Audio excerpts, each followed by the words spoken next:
युक्रेनमा जबरजस्त रूपले रुसले हमला गरेको भन्ने एक थरीको सोच छ, त्यो गलत कुरा।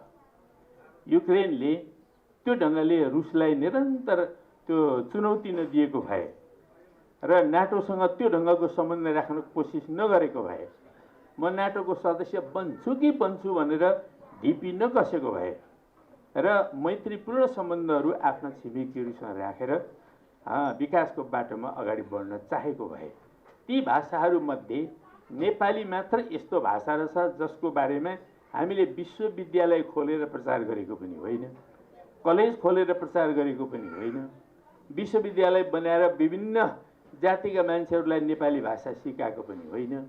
तर आफसे आफ प्राकृतिक रूपमा नेपाली भाषा चाहिँ त्यो 126 जातिका जनताले बुझ्न सक्ने भाषामा विकसित भयो।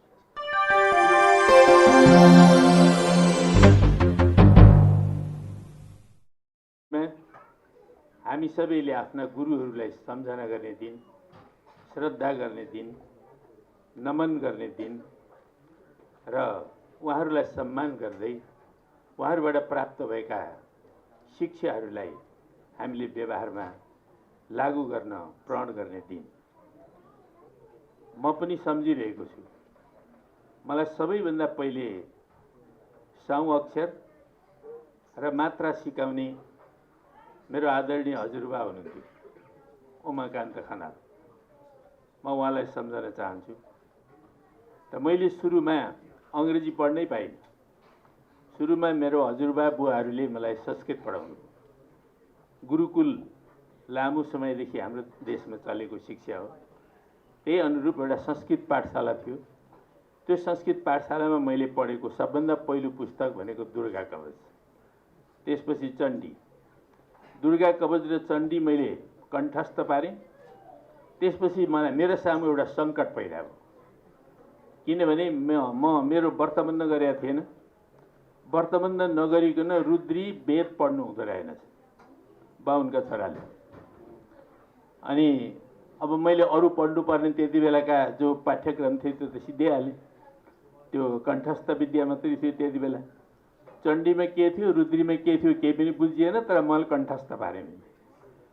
त्यसपछि त्यहाँभन्दा उँभो पढ्ने कुरा नभएपछि अब अरू दाईहरूले पढेको कुराहरू सुनेर रुद्री वेदका ऋचाहरू म कण्ठस्थ फेरि भन्न थालेँ। त्यो भन्दाखेरि चाहिँ ठुलो सङ्कट पैदा हुन्थ्यो अरे, मान्छे बौलाउन सक्थ्यो अरे। त्यसले गर्दाखेरि अब सङ्कट पैदा भएपछि के गर्ने भनेपछि अनि त्यति बेलाका गुरु लेखनाथ दाल हुनुहुन्थ्यो, म अहिले उहाँलाई पनि सम्झन चाहन्छु। उहाँले चाहिँ नि मेरो हजुरबासँग लगेर अब यसलाई मैले पढाउन सक्दिनँ, एकदम यसलाई बढी आउँछ, एकचोटि सुनेपछि यसले याद गरिहाल्छ, त्यसो हुनाले यसलाई धेरै समय लिन पनि सकिँदैन, अब यसको व्रतबन्ध भएको छैन, संस्कृत पढाउन सकिएन, अब के गर्नु पर्यो हजुरबा भनेपछि त्यसो भएदेखि यसलाई अङ्ग्रेजी पढाउँ भनेर अङ्ग्रेजी पढाउनु भर्खर सुरु भएको थियो हाम्रो गाउँमा अङ्ग्रेजी स्कुल। त्यहाँबाट अङ्ग्रेजी पढ्न मैले पाएँ। तब मात्रै म यता उकालो चढ्न पाएँ, नत्र पनि म पनि सम्भवतः पण्डित नै हुन्थेँ होला, मेरो हजुरबा पनि पण्डित नै हो। त्यसरी हाम्रो देशमा बिस्तारै बिस्तारै म हुर्कदै जाँदाखेरि शिक्षा बल्ल अगाडि बढ्दै थियो। हामी आधुनिक शिक्षातर्फ जाँदै थियौँ। त्यहाँदेखि यहाँसम्म आउँदाखेरि धेरै दशक हामीले पार गऱ्यौँ, 6-7 दशक हामीले पार गरिसक्यौँ। यो अवधिमा नेपाली समाजमा निकै ठुला परिवर्तनहरू भएका छन्। 7 सालको परिवर्तन भयो, 17 सालको परिवर्तन भयो, 46 सालको परिवर्तन भयो र 62-63 को परिवर्तन भयो। 62-63 को परिवर्तन चाहिँ आमूल परिवर्तन नेपाली समाजमा भएको एउटा क्रान्ति हो। जनवादी क्रान्ति अथवा लोकतान्त्रिक क्रान्ति। त्यो क्रान्ति सम्पन्न भइसकेपछि हामीले 10 वर्ष लगाएर संविधान बनायौँ। यो संविधान नेपालको इतिहासमै एउटा महत्त्वपूर्ण संविधान छ। यो संविधानको भाग 4 मा हामीले राज्यका निर्देशक सिद्धान्तहरू भनेर राखेका छौँ, जसभित्र अब कस्तो शिक्षा पद्धति हुन्छ भन्ने बारेमा पनि एउटा मोटो अवधारणा हामीले राखेका छौँ। तर त्यो शिक्षा पद्धतिको सन्दर्भमा राखिएको मोटो धारणालाई कसरी हामीले व्यवहारमा प्रयोग गर्छौँ र अबको हाम्रो आधुनिक शिक्षा पद्धति कस्तो हुनेछ भन्ने बारेमा चाहिँ अहिलेसम्म हामीले ठोस निष्कर्ष निकालिसकेका छैनौँ। यो अवधिमा हामीले संविधान जारी गरेपछि पनि केही सरकारहरू अगाडि आए।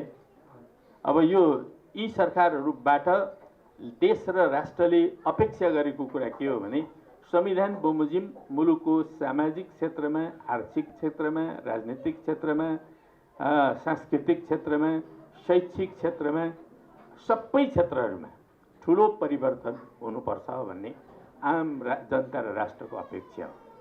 त्यो अपेक्षा बमोजिम धेरै क्षेत्रमा परिवर्तन हुन सकेको छैन र शिक्षा क्षेत्रमा पनि त्यो अनुकूल परिवर्तन हुन सकेको छैन।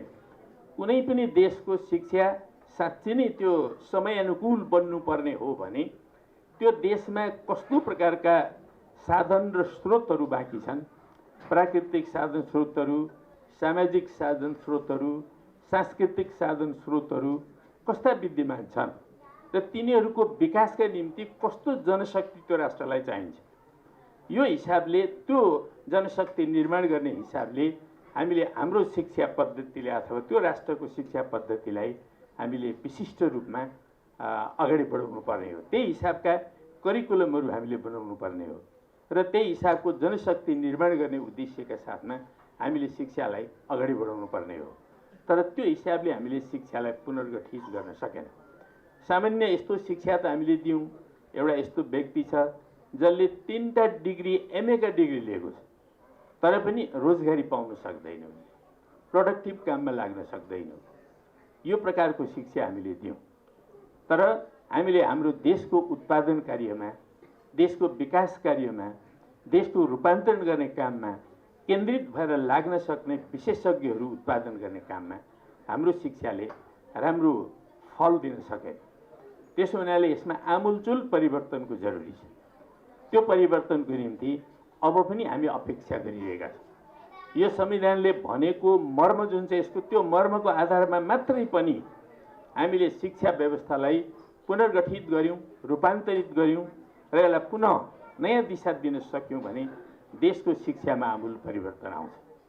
र त्यसको लागि हामीले प्रारम्भिक शिक्षादेखि नै हामीले ठुलो परिवर्तन ल्याउनु पर्ने जरुरत छ। नैतिक शिक्षा त अहिलेको करिकुलममा छँदै छैन भने पनि हुन्छ। हामीले एकदमै प्रारम्भदेखि नै बालबालिकाहरूलाई नैतिक शिक्षा पनि दिनुपर्नेछ, प्राविधिक शिक्षा पनि दिनुपर्नेछ, जेनरल एजुकेसन पनि दिनुपर्नेछ, वैज्ञानिक शिक्षा दिनुपर्नेछ। त्यो हिसाबले हामीले तलदेखि नै बालबालिकाहरूलाई नयाँ ढङ्गले रूपान्तरण गर्दै ल्याउनु पर्ने आवश्यकता छ भने अर्कोतर्फ अब माध्यमिक शिक्षा, उच्च शिक्षालाई त्यही हिसाबले हामीले राजकीय क्षेत्रमा अथवा सार्वजनिक क्षेत्रको शिक्षालाई बढी गुणस्तरयुक्त कसरी बनाउने र देशको आवश्यकता अनुकूलको करिकुलमका साथमा कसरी अगाडि बढाउने, यी चिजहरूमा हामीले बढी केन्द्रित भएर अगाडि बढ्नुपर्ने आवश्यकता छ। र साथसाथै अब प्राइभेट एजुकेसन पनि हाम्रोमा निकै ठुलो मात्रामा अहिले आएको छ। अझै भन्ने हो भने त त्यसको चाहिँ गुणस्तर राम्रो भइरहेको छैन र सार्वजनिक शिक्षा चाहिँ जुन छ त्यो शिक्षा पछि परिरहेको छ। जबकि लगानी यति ठुलो लगानी, ह्युज लगानी छ अहिले पनि। त्यो ह्युज लगानीका तुलनामा चाहिँ हामीले फल प्राप्त गर्न सकेका छैन। त यो चिजमा ठुलो परिवर्तनको जरुरत छ। त्यसकारणले त्यस हिसाबले हामीले परिवर्तन गर्ने र अब निजी शिक्षालाई कुन रूपमा रेगुलेट गरेर लाने र सार्वजनिक शिक्षालाई कसरी सुदृढ गरेर लाने, यो दुईटा कुराहरूमा पनि समन्वय गरेर हामीले अगाडि बढ्नुपर्ने आवश्यकता छ। त त्यसरी मात्रै हामी हाम्रो जस्तो देशमा शिक्षालाई समुन्नत बनाउन सक्छौँ। यद्यपि सामान्य शिक्षाको हिसाबले अब 70% बढी हामीले साक्षरता बनायौँ, तर यो साक्षरताले अबको युगलाई पुग्दैन। अबको युगमा सामान्य क ख ग घ ङ एबिसिडी यति बुझेर अब साक्षर भइँदैन। त्यसकारणले अब जुन ढङ्गले प्रविधिको विकास भइरहेको छ, विज्ञानको विकास भइरहेको छ, सिङ्गो संसार जसरी अब डिजिटलाइज भएर गइरहेको छ, त्यो युगको आवश्यकता बमोजिमको साक्षरता, कम्प्युटर साक्षरता अथवा डिजिटलाइज साक्षरता चाहिँ हामीलाई चाहिन्छ। त्यसो हुनाले त्यो साक्षरता समेत भएको बालबालिकाहरू र शैक्षिक एउटा चाहिँ शक्तिलाई हामीले निर्माण गर्न सक्यौँ भने मात्रै आजको युगका चुनौतीहरू हामीले पार गर्न सक्नेछौँ। हाम्रा सामु जस्तो देश अहिले जसरी अगाडि बढ्दैछ, विश्व जसरी अगाडि बढ्दैछ, ठुल्ठुला चुनौतीहरू हाम्रो सामु आउँदैछन्। सिङ्गो विश्व अहिले बडो उथल पुथलका बिचबाट अगाडि बढ्दैछ। तनावपूर्ण ढङ्गले अगाडि बढ्दैछ। युक्रेन हिजो अस्ति शान्त मुलुक थियो, अहिले युद्धको यस्तो भुमरीमा परेको छ कि त्यो देशै समाप्त हुँदैछ कि भन्ने सम्भावना बढ्दैछ। त्यो त करिब करिब आधाउधी त खरानी भइसक्यो। त्यति विशाल विशाल संरचनाहरू थिए त्यहाँ, यी सब संरचनाहरू समाप्त हुँदै गए। किन त्यस्तो भयो? हाम्रो जस्तो देशले बडा सिक्नुपर्ने आवश्यकता छ। कुनै पनि देशको शासकहरूले आफ्नो देशलाई बचाउन जानेन, बचाउन सकेन, बचाउने खालका नीति लिन सकेन भने त्यो दुर्भाग्यपूर्ण हुन्छ। युक्रेनको जस्तो युक्रेनमा जबरजस्त रूपले रुसले हमला गरेको भन्ने एक थरीको सोच छ, त्यो गलत कुरा। युक्रेनले त्यो ढङ्गले रुसलाई निरन्तर त्यो चुनौती नदिएको भए र नाटोसँग त्यो ढङ्गको सम्बन्ध राख्न कोसिस नगरेको भए, म नाटोको सदस्य बन्छु कि बन्छु भनेर ढिपी नकसेको भए र मैत्रीपूर्ण सम्बन्धहरू आफ्ना छिमेकीहरूसँग राखेर विकासको बाटोमा अगाडि बढ्न चाहेको भए सायद यो दुर्भाग्य आउने थिएन।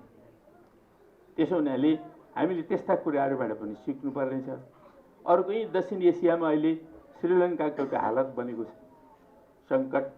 त्यो बाह्य अवस्थाबाट होइन, त्यो चाहिँ आन्तरिक कारणले हो। युक्रेनमा बाह्य कारणले भयो, तर श्रीलङ्कामा आन्तरिक कारणले नै भइरहेको छ बढी। मूलतः आन्तरिक कारण, यसमा बाह्य पनि जोडिएका होलान्, तर आन्तरिक कारणले भएको छ। एउटा सङ्कटग्रस्त अवस्थामा पुगेको छ।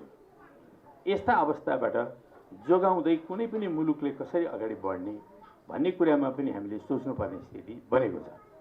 र अहिले यी दुईटा घटनाबाट हामीले सिक्दै नेपालको स्वतन्त्रतालाई, नेपालको सार्वभौम सत्तालाई, नेपालको राष्ट्रिय अखण्डतालाई जोगाएर लाने कुराहरूमा हामी सबै सजग हुनुपर्ने आवश्यकता छ भने यो मुलुकको सामाजिक, आर्थिक र सांस्कृतिक रूपान्तरणको कुरालाई दृढतापूर्वक अगाडि बढाउने र साँच्चै नै सुखी नेपाली, समृद्ध नेपाल बनाउने दिशामा हामीले अगाडि बढ्नुपर्ने त्यत्तिकै आवश्यकता छ।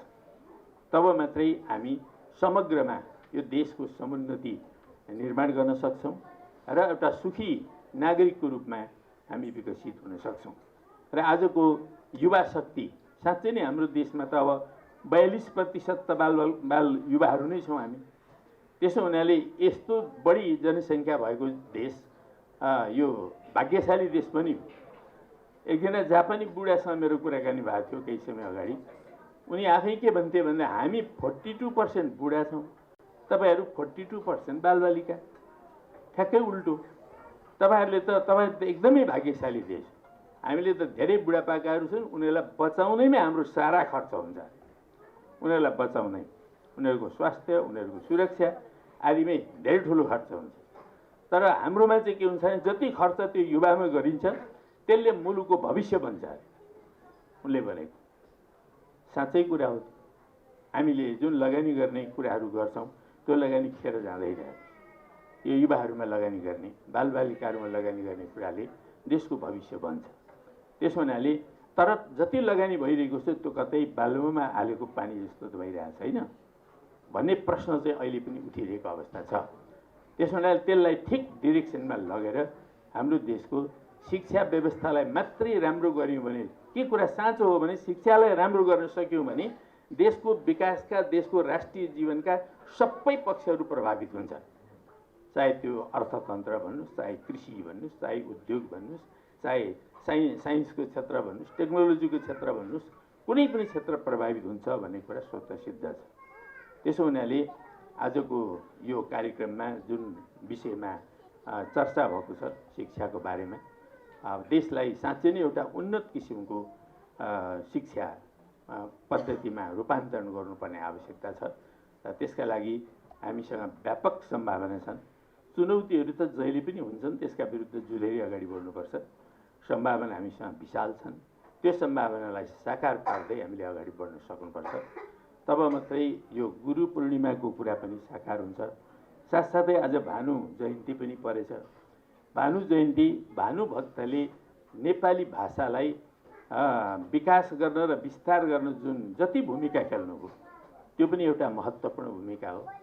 हाम्रो देशको एउटा ज्यादै महत्त्वपूर्ण पक्ष, सकारात्मक पक्ष के रहेको छ भने हामी 126 जातिका जनता छौँ। 126 जातिका जनतासँग 123 वटा भाषा छन्। ती भाषाहरूमध्ये नेपाली मात्र यस्तो भाषा रहेछ जसको बारेमा हामीले विश्वविद्यालय खोलेर प्रचार गरेको पनि होइन, कलेज खोलेर प्रचार गरेको पनि होइन, विश्वविद्यालय बनाएर विभिन्न जातिका मान्छेहरूलाई नेपाली भाषा सिकाएको पनि होइन। तर आफसे आफ प्राकृतिक रूपमा नेपाली भाषा चाहिँ त्यो 126 जातिका जनताले बुझ्न सक्ने भाषामा विकसित भयो। यो साँच्चै नै एउटा प्राकृतिक विकासको प्रक्रियामा प्राप्त भएको असाधारण उपलब्धि हो। असाधारण उपलब्धि जसले गर्दाखेरि हामीले एकले अर्कासँग आफ्ना भावनाहरू साटासाट गर्ने बुझ्ने एउटा अत्यन्त महत्त्वपूर्ण प्राकृतिक माध्यम हामीले प्राप्त गर्यौँ। त्यो भाषालाई विकास गर्ने सिलसिलामा, त्यसलाई विस्तार गर्ने सिलसिलामा अब भानुभक्तले पछिल्लो अवधिमा आएर खेल्नुभएको जुन भूमिका हो, त्यो भूमिकाले पनि यसलाई अझै गति दिनुको लागि महत्त्वपूर्ण भूमिका खेलेको छ। त्यसैले भानुभक्तलाई पनि आज हामीले बडो श्रद्धापूर्वक सम्झाउनु पर्दछ, उहाँप्रति श्रद्धा व्यक्त गर्नुपर्दछ।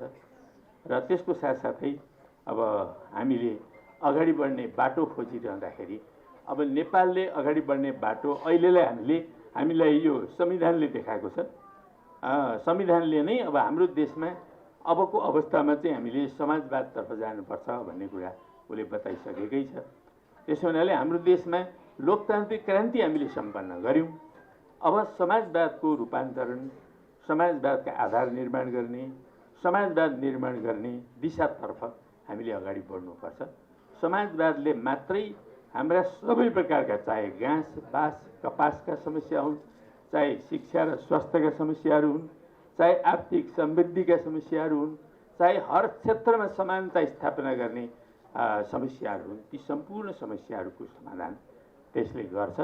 र मुलुकको राष्ट्रियतालाई पनि, हाम्रो राष्ट्रियता त अहिले पनि बडो फ्रेजिल छ, एकदमै कमजोर छ। त्यो कमजोर राष्ट्रियता भएको देशलाई बिस्तारै यसलाई सुदृढ गर्ने दिशामा पनि हामी अगाडि बढ्नको लागि समाजवादी चिन्तन र विचारले हामीलाई बढी प्रेरित गर्छ भन्ने मलाई लाग्छ। त्यसैले अहिलेको संविधानले चाहिँ हामीलाई मार्गदर्शन गर्दैछ। त्यो मार्गदर्शनलाई लिएर हामीले समाजलाई अरू उन्नत स्तरमा उठाउनको लागि दृढ प्रतिज्ञाका साथ अगाडि बढ्नुपर्छ।